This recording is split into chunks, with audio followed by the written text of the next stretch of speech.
Good afternoon. हम chapter पढ़ रहे हैं the portrait of a lady, लिखा है बहुत फेमस नॉवेलिस्ट खुशवंत सिंह ने। इस स्टोरी कह दीजिए या फिर मेमोर कह दीजिए, इसके अंदर जो उनका ग्रैंड माँ का जो पोर्ट्रेट है, किस तरीके से उन्होंने दिखा है कि उनकी ग्रैंड मदर, उनकी ग्रैनी कैसी दिखती थी, क्या क्या वो चीज़ें पसंद करती थी, क्या क्या उनको पसंद नहीं था।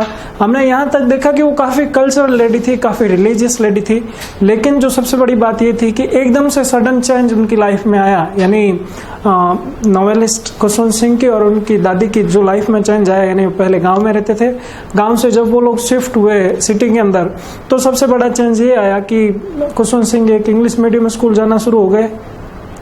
उसके बाद में उनकी दादी जो है, पहले उनको तैयार करती थी, हमेशा अभी भी करती थी, लेकिन इतना उनके बीच में कोई बॉन्ड नहीं रह गया था। अब वो बिल्कुल भी नहीं चाहती थी कि उनका पोता जो है खुशवंत सिंह, वो इंग्लिश सीखे, इंग्लिश वर्ड सीखे, वो ग्रेविटी के रूल सीखे, वो फॉरेन साइंस सीखे। ये बिल्कुल भी उनकी दादी नहीं चाहती थी। उनकी दादी चाहती थी कि ये भी लड़का एक है, ईश्वर में आस्था रखने वाला, एक फेथफुल लड़का बने, जबकि ऐसा बिल्कुल भी इंग्लिश मीडियम के स्कूल में नहीं था। उसके बाद में क्या होता है कि when I went up to university, I was given a room of my own. The common link of friendship was snapped. My grandmother accepted her seclusion with resignation. She rarely left her spinning wheel to talk to anyone. From sunrise to sunset, she sat by her wheel spinning and reciting prayers. अब ये कह रहे हैं कि जब मेरी उम्र हुई, जब मैं इतना बड़ा हो गया कि मैं यूनिवर्सिटी जाने लगा, तो जब मेरी यूनिवर्सिटी जाने की एज हो गई, तो उसके बाद में मुझे एक अपना सेपरेट रूम दे दिया गया, मुझे एक अलग से कमरा दे दिया गया। पहले तो मैं और मेरी दादी एक ही रूम में एक साथ रहते थे, लेकिन अब मैं बड़ा हो गया था, अब मैं यूनिवर्सिटी जाने लगा था, तो मुझे मेरा रूम एक अलग दे दिया। मेरी दादी अब अलग रह रही थी और ऑलमोस्ट हमारी जो फ्रेंडशिप है वो लगभग टूट सी गई थी, वो लगभग गायब सी हो गई थी। अब मेरी दादी जो है, और उन्होंने उस बात को एक्सेप्ट भी किया, उनको अकेला रहना ही अब पसंद था, उन्होंने उसको एक्सेप्ट कर लिया। उसके बाद में उनकी दादी जो क्या करती थी, हमेशा अपने एक स्पिनिंग व्हील, यानी सूत काटने वाली जो मशीन होती है, व्हील होती है, चक्रा होता है, उस पर वो दिन भर बैठ जाती थी सुबह से शाम तक, और हमेशा अपनी वो सूत काटती रहती थी और साथ ही साथ में प्रेयर करती थी। यानी स्पिनिंग व्हील पे वो बैठ जाती थी, साथ ही साथ में प्रेयर करती थी। अब वो अकेली ही रहती थी, ऑलमोस्ट सुबह से लगा के शाम तक वो ऐसा ही करती थी। Only in the afternoon she relax for a while to feed the sparrows while she sat in the veranda breaking the bread into little bits. Hundreds of little birds collected round her creating a veritable bedlam of chirpings. अब वो कह रहे हैं कि दादी जो है सुबह से शाम तक स्पिनिंग व्हील पे बैठती थी, लेकिन दोपहर में थोड़े से टाइम के लिए रेस्ट करती थी। उसी टाइम कई सारी चिड़ियां, कई सारे स्पैरोज वहां पे आती थी, तो रोटियों के छोटे छोटे टुकड़े करके उनको वरांडा के अंदर, बरामदे के अंदर उनको खिलाती थी। Some came and perch on her legs, others on her shoulders, some even sat on her head. She smiled but never shooed them away. अब वो खुशवंत सिंह कहते हैं कि जब भी जो दादी के पास में चिड़ियाँ आती थी, यानी चिड़ियाओं को छोटे छोटे रोटी के पीसेस डालती थी, तो चिड़िया क्या करती थी, उनके कई सारी चिड़ियाँ आती थी एक साथ में, कई उनके पैरों में बैठ जाती थी, कई उनके सिर पे, कई शोल्डर्स पे, और बजाय वो उनको नाराज होके उनको उड़ाने के, वो उनको बैठा रहना देती थी, अलाउ करती थी। It used to be the happiest half hour of the day for her. और ये जो हाफ एन आवर होता था उनके लिए बहुत ज्यादा खुश होता था, यानी वो इस आधे घंटे के अंदर, इस हाफ एन आवर के अंदर बहुत खुश होती थी, क्योंकि वो दिन भर अकेली रहती थी। सिर्फ और सिर्फ उनकी जो टाइम पास के लिए चिड़ियाँ आ जाती थी, उनको छोटे छोटे पीसेस देती थी रोटियों के, और इसी में अपने आप की हैप्पीनेस ढूंढती थी। When I decided to go abroad for further studies, I was sure my grandmother would be upset. I would be away for 5 years and her age one could never tell, but my grandmother could. She was not even sentimental. अब उन्होंने कहा, खुशवंत सिंह ने, कि जब मैं further study के लिए, आगे की पढ़ाई के लिए, जब मैं विदेश अब्रॉड जाना चाहता था, फॉरेन जाना चाहता था, उस टाइम जो है मुझे ये भी, मैं काफ़ी श्योर था कि मेरी दादी कभी अलाउ नहीं करेगी, पहली बात तो, और वो काफ़ी नाराज़ भी हो जाएंगी। और क्योंकि ये 5 ईयर का जो है टाइम पीरियड है, 5 इयर्स का टाइम पीरियड है, लगभग मैं 5 इयर्स तक अब्रॉड रहूंगा, बाहर रहूंगा, विदेश में रहूंगा, और हो सकता है 5 साल बाद में आने के बाद में मेरी दादी जिंदा रहे या नहीं रहे, ये मैं जानता था, क्योंकि वो पहले भी ऑलरेडी बहुत ज़्यादा एज थी, तो वापस मेरे आने के बाद में उनकी जिंदा रहने की कोई श्योरिटी नहीं थी। इसलिए मुझे ऐसा लगता था कि मेरी दादी मुझे अलाउ नहीं करेगी। ये कोई नहीं जानता था, लेकिन मेरी दादी अच्छे ढंग से जानती थी। वो बिल्कुल भी सेंटिमेंटल, बिल्कुल भी इमोशनल नहीं हुई। वो मुझे छोड़ने के लिए आई। क्या किया दादी ने? She was not even sentimental. She came to leave me at the railway station. वो रेलवे स्टेशन पे उनकी दादी उनको छोड़ने आती हैं, but did not talk or show any emotion. और जब वो रेलवे स्टेशन पे खुशवंत सिंह को पहुंचाने आती है, सी ऑफ करने आती है, उस टाइम बिल्कुल भी उन्होंने अपना इमोशन नहीं दिखाया, किसी भी तरीके का सेंटिमेंट नहीं दिखाया। और her lips moved in prayer, her mind was lost in prayer. उनके होठ जो हैं प्रेयर के अंदर हिल रहे थे, यानी प्रेयर बार बार कर रही थी, और उनके दिमाग में सिर्फ और सिर्फ प्रेयर ही चल रही थी, और वो कुछ भी नहीं सोच रही थी। Her fingers were busy telling the beats of her rosary, और बार बार वो जो है उनकी फिंगर्स जो है मालाओं पे ही थी, यानी माला जो फेर रही थी, वो उनके हाथ में माला थी, उनकी अंगुलियां भी है वो माला फेर रही थी। प्रेयर के अंदर वो उनका माइंड बिजी था, उनके होठ बार बार उस रिसाइट कर रहे थे प्रेयर को। और Silently she kissed my forehead, and when I left, I chased the most moist imprint as perhaps the last sign of physical contact between us. अब इन्होंने कहा कि जब मैं अब्रॉड के लिए निकल गया, उससे पहले उन्होंने मेरे फॉरहेड पे, मेरे ललाट पे, फॉरहेड पे उन्होंने किस किया, और मुझे लगा कि ये मेरी दादी से मेरी लास्ट मुलाकात है। ये उनका जो मोइस्ट है, यानी उन्होंने जो मुझे किस किया है, ये मेरा लास्ट फिजिकल कांटेक्ट है। अब की बार जब वापस मैं आऊंगा तो शायद हो सकता है मेरी दादी मुझे वापस नहीं मिले, but that was not so. लेकिन ऐसा नहीं हुआ। क्या हुआ फिर? After 5 years I came back home and was met by her at the station. लेकिन जब मैं 5 साल बाद में वापस आया तो मेरी दादी मुझे स्टेशन पे मिली, और she did not look a day older, और वो एक दिन भी बूढ़ी नहीं लग रही थी। यानी 5 साल बाद में जब आए तो भी वैसी की वैसी उनकी दादी लग रही थी। और she still had no time for words, and while she clasped me in her arms I could hear her reciting her prayers. उन्होंने कहा कि अब वो ज्यादा बात वगैरह अभी भी वो बिल्कुल भी नहीं बात करती थी, अभी भी वो कुछ नहीं बोल रही थी। जब मैं आया तो उन्होंने मुझे गले लगाया, और जब वो गले लगाया तो मैं उनकी प्रेयर को सुन सकता था। 5 साल बाद में आया, इतने लंबे टाइम के बाद में आया। ऑथर ने तो यही सोचा कि अब मेरी दादी जिंदा नहीं रहेगी, लेकिन ऐसा बिल्कुल भी नहीं हुआ। उनकी दादी एक दिन भी, उनके रत्ती भर भी फर्क नहीं आया उनकी एज के अंदर, एक दिन भी वो बूढ़ी नहीं लग रही थी, एज इट इज लग रही थी जैसे वो पहले उनको छोड़ के गए थे 5 साल बाद में आने के बाद में भी। और उसके बाद में उन्होंने उसको, जब दादी ने गले लगाया खुशवंत सिंह को, उस टाइम वो खुशवंत सिंह उनकी प्रेयर को सुन सकते थे। Even on the first day of my arrival, her happiest moments were with her sparrows whom she fed longer with frivolous remarks. अब उन्होंने कहा कि जब मैं वापस आया तो भी उनके लिए सबसे इम्पोर्टेंट जो चीज थी वो यही थी कि उनको चिड़ियाओं को जो भी दाना डालती थी, रोटियों के टुकड़े डालती थी, यही उनके लिए हैप्पीएस्ट मोमेंट था। मेरा आने की इतनी ज्यादा खुशी नहीं थी जितना कि उनको डेली का जो चिड़ियों को चुगाना होता है, जो चिड़ियाओं को रोटियां छोटे छोटे क्रम्स डालने होते हैं, छोटे छोटे जो रोटियों के पीसेस डालने होते हैं, वो चीज यानी वो हाफ एन आवर उनके लिए इम्पोर्टेंट था बजाय मेरा आना।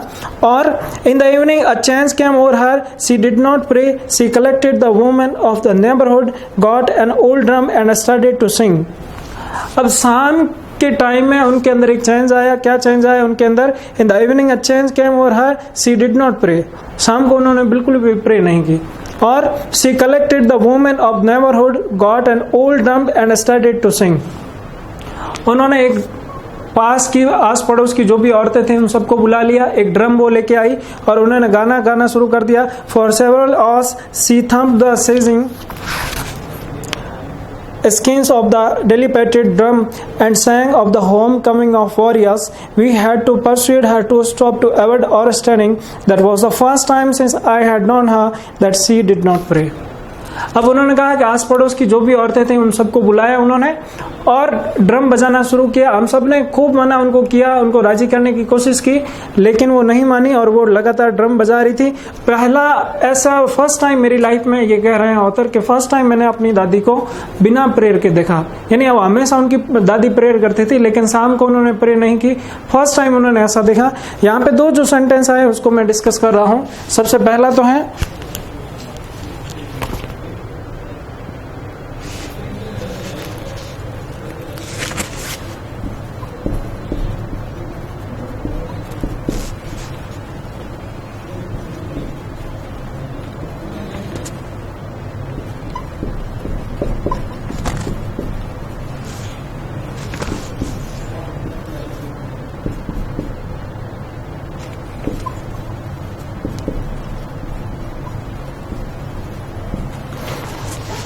दो सेंटेंस मैंने लिखे हैं। पहले सेंटेंस के अंदर we had to persuade her to stop, ये जो है हैड टू का यूज होता है कंपल्सन के लिए,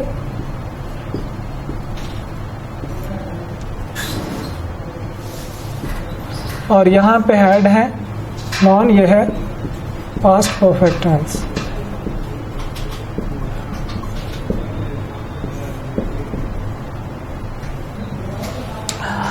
दोनों के अंदर डिफरेंस क्या है? यहां पे परसुएड यानी वर्ब की फर्स्ट फॉर्म यूज हुई है और टू लगा हुआ है, इन्फिनिटिव है ये।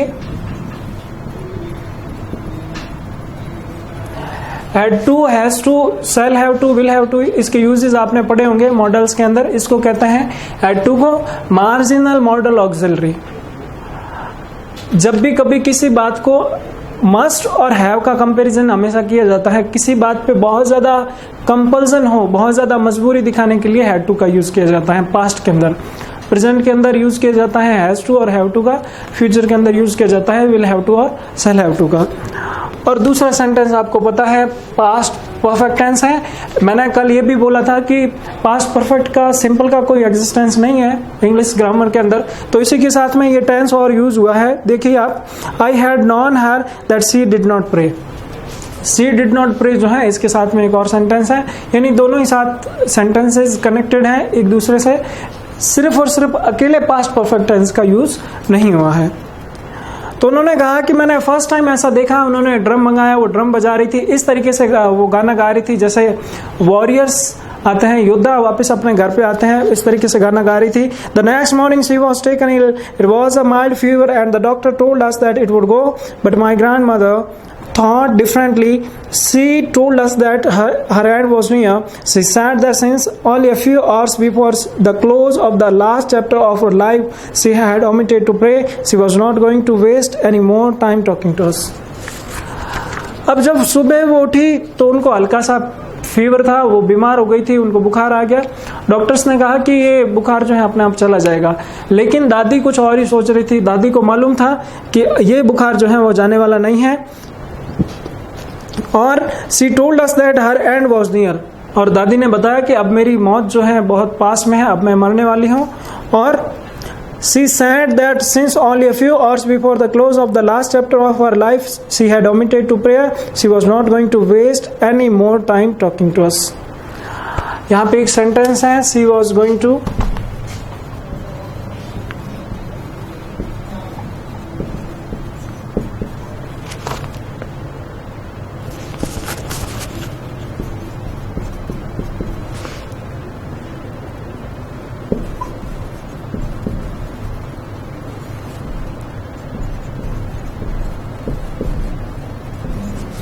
गोइंग टू का यूज होता है अर्ली फ्यूचर को दिखाने के लिए।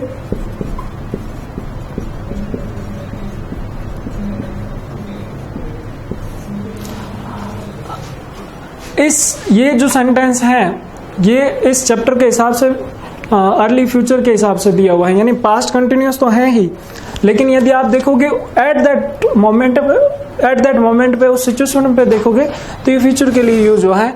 कभी भी जैसे ये सेंटेंस मैं लिख रहा हूं कि I am going to sing a song,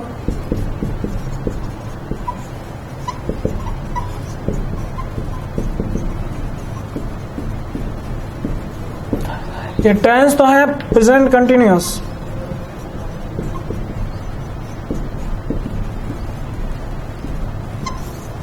present continuous tense है, लेकिन इसका जो एक्सप्रेशन है, इसका जो भाव है, इसका जो मीनिंग है वो फ्यूचर का है, वो प्रेजेंट कंटिन्यूअस का नहीं है, वो प्रेजेंट का नहीं है, वो फ्यूचर का है। इसलिए इंग्लिश में दो टेंस है, प्रेजेंट और पास्ट। फ्यूचर टेंस नहीं होता है, फ्यूचर होता है टाइम। इंग्लिश में टेंस दो ही होते हैं, प्रेजेंट और पास्ट। तो ये कह रहे हैं कि उनकी दादी ने कहा कि मैंने कल प्रेयर इसलिए नहीं की थी क्योंकि अब मुझे लग रहा था कि मेरा एंड नियर है, मेरा एंड पास में है, अब मैं आप लोगों के साथ में बातचीत करके अपना टाइम वेस्ट नहीं करना चाहती हूँ। और फिर उन्होंने क्या किया, We protested, but she ignored our protests. She lay peacefully in bed, praying and telling her beads. Even before we could suspect, her lips stopped moving and the rosary fell from her lifeless fingers. A peaceful pallor spread on her face, and we knew that she was dead. अब उन्होंने कहा, writer ने कहा कि मेरी family ने पूरी कोशिश की वो किसी तरीके से हमसे बात करे, और हमने उनको खूब राजी करने की कोशिश की, हमने प्रोटेस्ट भी किया, लेकिन उन्होंने हमारी एक भी बात नहीं सुनी, और वो कंटिन्यूअसली प्रेयर की जा रही थी, और जो माला है वो फेरे जा रही थी बार बार। अचानक से क्या हुआ, उनके लिप्स हैं वो स्टॉप हो गए, रुक गए, उनके हाथ से माला छिटक गई, माला नीचे गिर गई और उनकी डेथ हो गई। लाइफलेस फिंगर से उनकी हाथों से माला छूट गई, और हम सब जानते थे कि उनकी डेथ हो चुकी है। We lifted her off the bed and, as it is customary, laid her on the ground and covered her with a red shroud. After a few hours of mourning, we left her alone to make arrangements for her funeral. अब उन्होंने कहा कि जैसा कि custom था, जैसे कि हमारी रीति रिवाज थे, उस हिसाब से हमने उनको बेड से नीचे उतारा, नीचे लेटाया उनको, और रेड श्राउड से एक लाल कफन से उनको उड़ाया, यानी लाल कफन से उनको ढका। और फिर क्या किया, after a few hours of morning we left her alone to make arrangements. कुछ देर रोने धोने के बाद में, कुछ देर दुख मनाने के बाद में, शोक मनाने के बाद में, हमने उनकी फ्यूनरल की, उनकी जो अंतिम संस्कार की तैयारियां की। और फिर in the evening we went to her room with a crude stretcher to take her to be cremated. The sun was setting and had lit her room and veranda with a blaze of golden light. We stopped halfway in the courtyard, all over the veranda and in her room, right up to where she lay dead and still wrapped in the red shroud. Thousands of sparrows sat scattered on the floor. There was no chirping. We felt sorry for the birds, and my mother fetched some bread for them. She broke it into little crumbs the way my grandmother used to and threw it to them. अब उन्होंने कहा कि शाम को जब हमने उनको लिटा दिया, शाम को हमने उनके रूम में गए और सनसेट का टाइम था, सूर्यास्त होने वाला था, खूब सारी चिड़ियाएं भी वहां पे आ गई, और हम जो है बड़ा सॉरी फील कर रहे थे चिड़ियों के लिए, क्योंकि मेरी दादी जो है वो छोटे छोटे पीसेस रोटियों के करके उनको देती थी। तो मेरी मदर ने जैसे ही ऐसा किया, she broke it into little crumbs the way my grandmother used to and threw it to them. The sparrow took no notice of the bread. When we carried my grandmother's corpse off, they flew away quietly. Next morning, the sweeper swept the breadcrumbs into the dustbin. आगे वो कह रहे हैं writer कि जब उनकी death हो गई दादी की, और उनकी बॉडी रूम के अंदर ही थी, सनसेट हो चुका था लगभग, खूब सारी चिड़ियाएं वहां पे आ रही थी, और मेरी मदर ने छोटे छोटे रोटियों के पीसेस करके उनको देना चाहा, तो वो बिल्कुल भी शोर नहीं मचा रही थी चिड़िया, चुपचाप, और वहां से चुपचाप वापस उड़ गई. हम उनकी डेड बॉडी को, उनकी कॉर्प्स को, उनकी लाश को लेके गए फ्यूनरल के लिए. दूसरे दिन जो है वो एक स्वीपर है झाड़ू लगाने वाला, उसने सारे छोटे छोटे रोटियों के पीसेस डस्टबिन के अंदर डाल दिए. यानी वो इमोशन जो दादी का चिड़ियों के साथ में था, हम लोगों का था नहीं. और शायद ये भी वो कहना चाहते हैं, इसमें इम्प्लाइड मीनिंग है कि चिड़िया तक भी, चाहे एक ऐसे ह्यूमन बीइंग नहीं होने के बाद में भी, वो चिड़िया उनकी डेड बॉडी को देखने के लिए लास्ट में आई और उसके बाद में कभी दिखाई नहीं दी. इसी के साथ में चैप्टर एंड हो जाता है. Thank you.